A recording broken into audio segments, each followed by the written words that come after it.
નમસ્કાર દર્શક મિત્રો, હું છું પરમાર અનિશા. તમે જોઈ રહ્યા છો લોકસામના ન્યૂઝ. તો જોઈએ આજના સમાચાર. અમરેલીથી અમારા રિપોર્ટર દિનેશ થાદલ સાથે. અમરેલી જિલ્લાના વડિયા તાલુકાના ખાન ખીજડીયા ગામેથી આ વખતે એક મહત્વપૂર્ણ સમાચાર સામે આવી રહ્યા છે.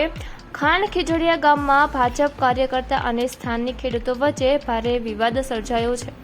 માહિતી અનુસાર તળાવો ઊંડા કરવાની કામગીરી દરમિયાન નીકળતી માટી ખેડૂતોને આપવામાં આવી રહી હતી, પરંતુ તેમાં ભેદભાવ થયો હોવાના આક્ષેપો ખેડૂતો દ્વારા કરવામાં આવ્યા છે. ખેડૂતોનું કહેવું છે કે તેમને આપ અને કોંગ્રેસ સાથે જોડાયેલા કહીને ભાજપના કાર્યકર્તાઓ દ્વારા ટ્રેક્ટરમાં માટી આપવામાં અડકાવાઈ રહી હતી. એટલું જ નહીં, કેટલાક ખેડૂતોએ ટ્રેક્ટરના ફેરા માટે 50 રૂપિયા લેવામાં આવતા હોવાનો પણ ગંભીર આક્ષેપ કર્યો છે. ઉલ્લેખનીય છે કે રાજ્યતંત્રી કૌશિક વેકરિયા દ્વારા 45 ગામોમાં તળાવોના નવા બનાવવા અથવા ઊંડા કરવા માટે હિટાચી મશીનો 2 મહિના માટે આપવામાં આવ્યા છે. સાથે જ સ્પષ્ટ સૂચના આપવામાં આવી છે કે તળાવમાંથી નીકળતી માટી ખેડૂતોને મફતમાં આપવામાં આવશે. આ છતાં ખાન ખીજડીયા ગામમાં પરિસ્થિતિ તંગ બની હતી અને ખેડૂતો તથા ભાજપ કાર્યકર્તાઓ વચ્ચે હોબાળો મચ્યો હતો. ખેડૂતોના વિરોધને કારણે હિટાચી મશીનની કામગીરી પણ અટકાવી દેવામાં આવી છે. ખેડૂતોની ચીમકી છે કે જો તમામ ખેડૂતોને સમાન રીતે માટી આપવામાં આવશે નહીં તો તેઓ કામગીરી ફરી શરૂ થવા નહીં દે.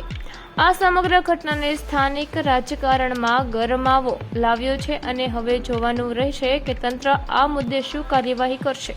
અહીંયા જેસીબી હાલતું હતું. મારા કાકાનો દીકરો અહીંયા જેસીબી ટ્રેક્ટર ભરવા આવ્યો, હિટાચી હાલતું હતું, માટીનું ટ્રેક્ટર ભરવા આવ્યો એટલે એને કહી દીધું કે કોંગ્રેસ એના કોઈને આવવાનું નહીં. અને પછી હોબારો થયો એટલે બંધ કરી અને આ પારા બાંધવા માંડ્યા. તો સવારે કાલે એના ખેતરમાં માટી વહી ગઈ છે. જે આ કમિટીનો મેઇન મેમ્બર છે એના ખેતરમાં માટી વહી ગઈ છે. મારું નામ ભીખુભાઈ વલ્કુભાઈ ચાક છે, ગામ ખાન ખીજડીયા. ગીર ગંગા ટ્રસ્ટ જે હિટાચી આપવામાં આવ્યું છે, તળાવ ઊંડા કરી અને તળાવના એકદમના પાળા તૂટી ગયા હોય તો બાંધી અને વિશેષ તળાવ ઊંડા કરીને માટી ખેડૂતને ખેતર સુધી પુષ્ટિ કરવાની કાર્યકર્તાઓ છે એવું કે છે અહીંયા આપ્યા અને કોંગ્રેસ એને ભરવા દેવામાં નહીં આવે એમ. આ એની મનમાની ખોટી છે. અને હરેક ખેડૂતનો અધિકાર છે તળાવ ઊંડા કરીને માટી ખેતર સુધી લઈ જવાની અને આ વગર પૈસે લેવાની છે. આમાં કોઈ પૈસા દેવાના નથી.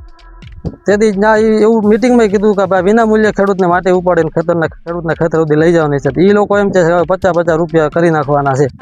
બરાબર છે. તો આમાં કોંગ્રેસનું ને આપનું ને ખોટો મુદ્દો લઈ અને ખોટું સોલ શાંતિનો ભંગ કરીને વિખવાદ કરીને શું જરૂર છે આ બધી કરવાની?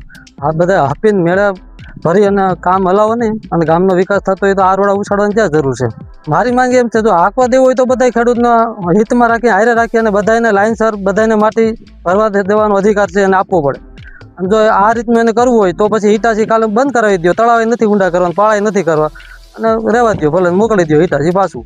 અને હાંકવું હોય તો પછી બધાને હરખા બધાને માટી ભરવા દો. આમાં કંઈ વાલા દવલાનું કંઈ હોય નહીં. આમાં રાજકારણનું કંઈ ભાજપ કોંગ્રેસ ને આપનું કંઈ હોય નહીં. આમાં બધા ખેડૂતનો આ ખેડૂતલક્ષી મુદ્દો છે.